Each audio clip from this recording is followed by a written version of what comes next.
ரவி சகரியார் ஒரு அண்ணா இருந்தாங்க. ஒரு நாள் ஒரு பண்டிகை, நல்ல கவனிங்க, ஒரு நாள் ஒன்று பண்டிகை, அது ஒரு இஸ்லாமிய பண்டிகை, பக்ரீத் என்று சொல்லக்கூடிய ஒரு பண்டிகை. அப்போ ஆண்டவர் சொன்னாராம், என்ன ரவி பார்த்துட்டு இருக்கிற, போய் ஊழியத்தை செய் அப்படின்னு. அப்போ அவர் சொன்னார், ஆண்டவரே இன்னைக்கு எல்லாரும் பண்டிகை கொண்டாடுவாங்க, கவர்மெண்ட் லீவு, அதனால எல்லாரும் வீட்டுக்குள்ளே இருப்பாங்க, யாரும் வெளியே வரமாட்டாங்க. அது மட்டும் இல்லை, அது இன்னொருத்தருடைய பண்டிகை, அதில் போய் என்ன ஊழியம் நீ போ. அப்படியே இந்த ரவி சகரி அண்ணா என்ன செய்தாராம், அப்படியே அவன் பைபிளையும் கையில் எடுத்துட்டு ஆண்டவர் போக சொல்லிட்டாரே அப்படின்னு சொல்லி அப்படியே தெருவில் நடந்து வந்துட்டே இருக்காங்களாம். ஒரு ஆத்மாவை கூட காணலை. யார்கிட்ட போய் ஆண்டவருடைய சத்தியத்தை சொல்றது, யாருக்கிட்ட போய் இந்த வசனத்தெல்லாம் சொல்றது. அப்படியே போகும்போது ஒருத்தர் வந்து அவங்க அந்த அந்த பக்ரீத் பண்டிகையை கொண்டாடிக்கிட்டே இருந்தாங்களாம். இவர் அப்படி பார்த்துக்கிட்டே நிற்கிறார். உடனே ஆண்டவர் சொன்னாராம், போ அவர்கிட்ட போய் என்ன செய், என்ன பத்தி, நீ அவர்கிட்டயா, உங்களை பத்தியா அப்படின்னு நினைக்கிறான். சரி, ஆனால் ஆண்டவர் சொன்னா என்ன இருக்கும், ஒரு பெரிய காரியம் இருக்குமே அப்படின்னு சொல்லிட்டு போயிட்டு அப்படின்னு சொன்னோன்னே, வணக்கம் பிரதர், வணக்கம் வணக்கம் வணக்கம், என்ன பண்ணிட்டு இருக்கீங்க, பார்த்தா தெரியலையா, பண்டிகை கொண்டாடிட்டு இருக்கிறோம். அந்த அடுத்த கேளு, திருப்பி கேளு அப்படின்னு ஆண்டவர் சொன்னாராம். உடனே அவர் கேட்டாராம், என்ன பண்டிகை கொண்டாடுறீங்க, நீ கேலண்டர்லாம் பார்க்க மாட்டியா, நாங்கள் பக்ரீத் பண்டிகை கொண்டாடுறோம். அப்பவும் ஆண்டவர் சொன்னாரா, கேளு இன்னும் கேளு அப்படின்னு சொல்லி அப்படின்னு கேட்டாலாம். எதுக்குங்க இந்த பண்டிகை கொண்டாடுறீங்க அப்படின்னு சொன்ன உடனே இப்படி வந்தாராம், நீங்க எல்லாம் மறந்துட்டீங்க, இந்த பண்டிகை உங்க பைபிள்ல இருக்கு தெரியுமா, நீங்க உங்க பைபிள்ல இருக்கிற, ஏன்னா இவர் ஊழியக்காரங்கிறது அவருக்கு தெரியும், உங்க பைபிள்ல இருக்குது, நீங்க மறந்துட்டீங்க ஐயா, நாங்க தான் கரெக்டா கொண்டாடுறோம் அப்படின்னு சொன்னோடனே அண்ணனுக்கு ஷாக் ஆயிட்டான்.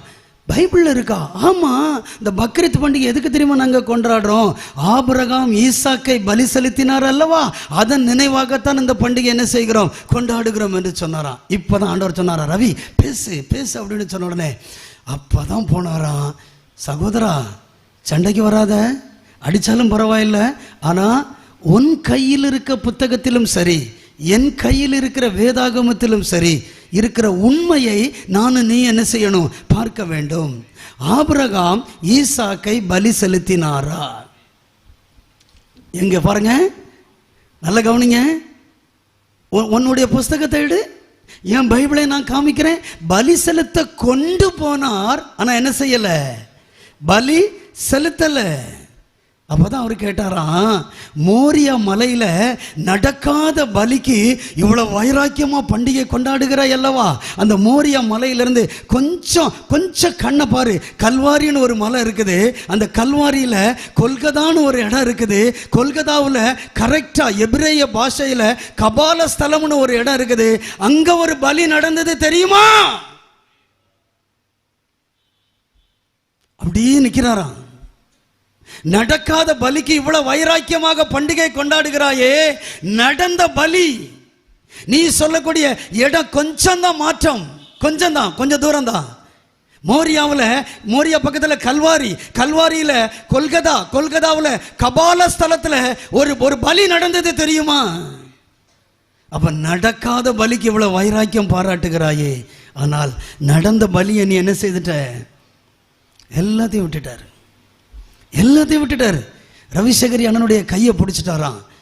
கையை பிடிச்சிட்டு, இன்னும் எனக்கு சொல்லியா, நீ சொன்ன வார்த்தை என் இருதயத்தை அப்படியே என்ன செய்துட்டு, அப்படியே பிழிஞ்சு எடுத்துட்டு, நீ சொல்லு அப்படின்னு சொல்லி அண்ணன் ஆண்டவரை பத்தி சொல்ல சொல்ல சொல்ல சொல்ல அப்படியே தன்னை ஆண்டவருக்கு ஒப்பு கொடுத்தார். ரவிசகரி அண்ணன் இல்லை, அவங்க ஆண்டவர்கிட்ட போயிட்டாங்க. ஆனால் அவர் சுவிசேஷம் சொன்ன அந்த சகோதரர் இன்றைக்கும் ஊழியக்காரராக இருக்கிறார். அல்லேலூயா.